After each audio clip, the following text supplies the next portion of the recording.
So this is WXO. That's Erik Watts.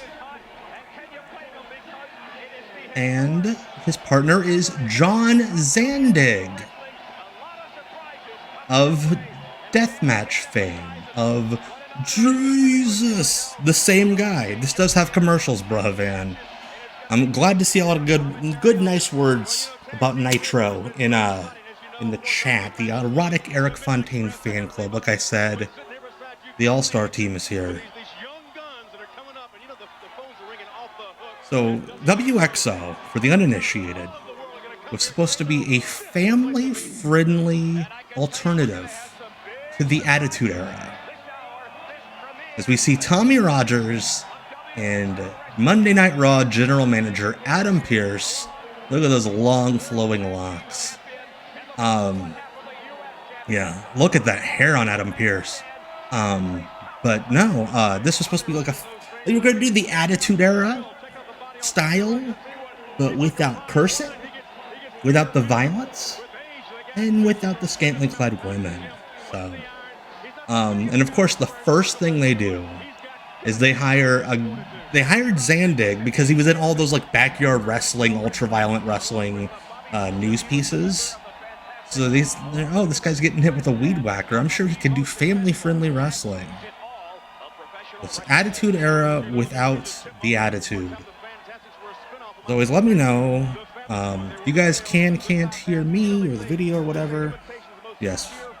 The first match, WXO history, Erik Watts and John Zandig. Yes, John Zandig, the CZW guy, teaming with Erik Watts straight from the rave against Tommy Rogers of the Fantastics, who looks in incredible shape here, and Adam Pearce.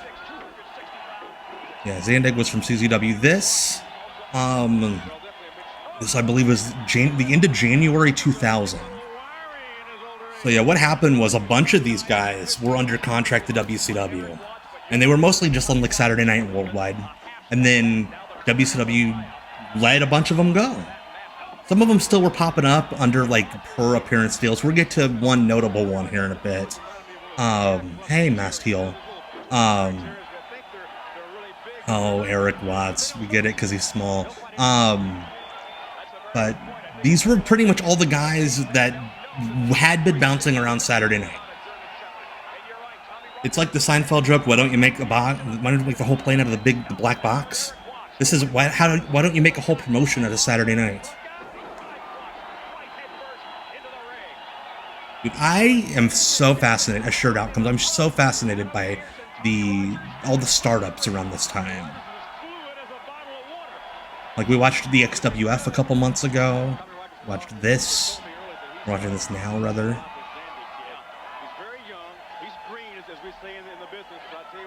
On commentary, by the way, the gangster of love, Stan Lane, and that fucking nerd, Chris Cruz. This is Brian. This is like taking a Total Extreme Warfare save and just mixing it all up.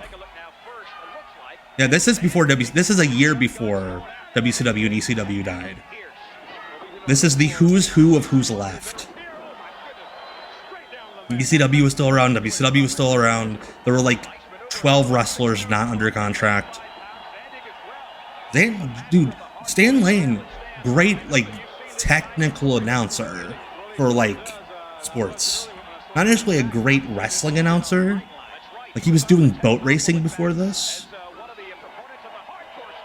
And see, that's why I like bringing this stuff to you. Scotland brings up such a thrill to watch shows like this. I love blowing people's minds with this stuff.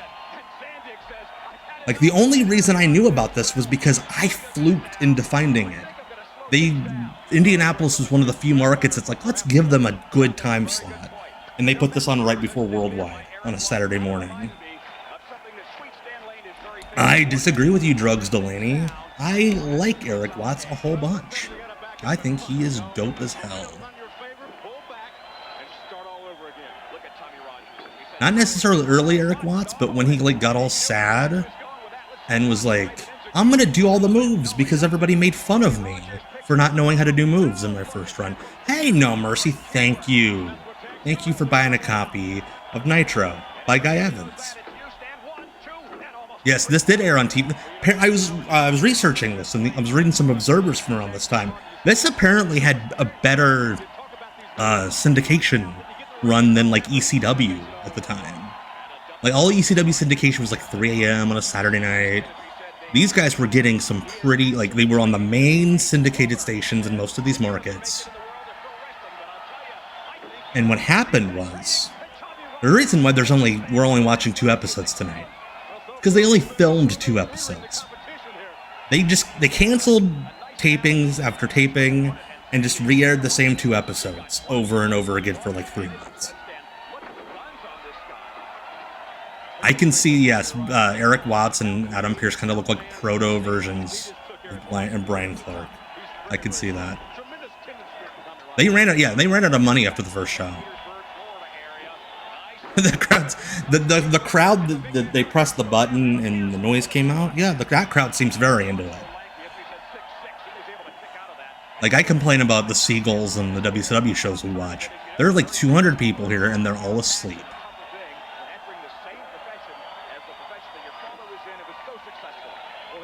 Hello, thank you, Adam, for following. And even Adam Heb, thank you so much for the follow. I appreciate you a whole bunch. Welcome, kick back, chew on some half-eaten saltines and flat soda. Maybe join the Erotic Eric Fontaine fan club, aka the chat. Ooh, Erik Watts just jammed his knee. I wonder what's going to happen. I mean, I'm sure there were like production people, Incident 73, involved with like AWF, because there were like Pro Wrestling TV has like 97 production people that they all every show shares. Thank you, Dr. Funkopolis. I appreciate your sub. Again, I never ask, but it gives me strength. It's like Diana Ball for me. I'm sure Zandig wanted to do a deathmatch show. I think WXO would have made more money if they put a camera in the locker room and let us watch these 4 put together this match. Like, I just want to see if like Erik Watts kind of big league anybody. Tommy Rogers is like, you know, let's do some old midnight stuff. Zandig is like, how can I cut myself? Here's the thing I'm sad about. Tommy Rogers is still really freaking good at this point. Like, his ECW run was 2 years before, like 2 years after that, or before this, rather.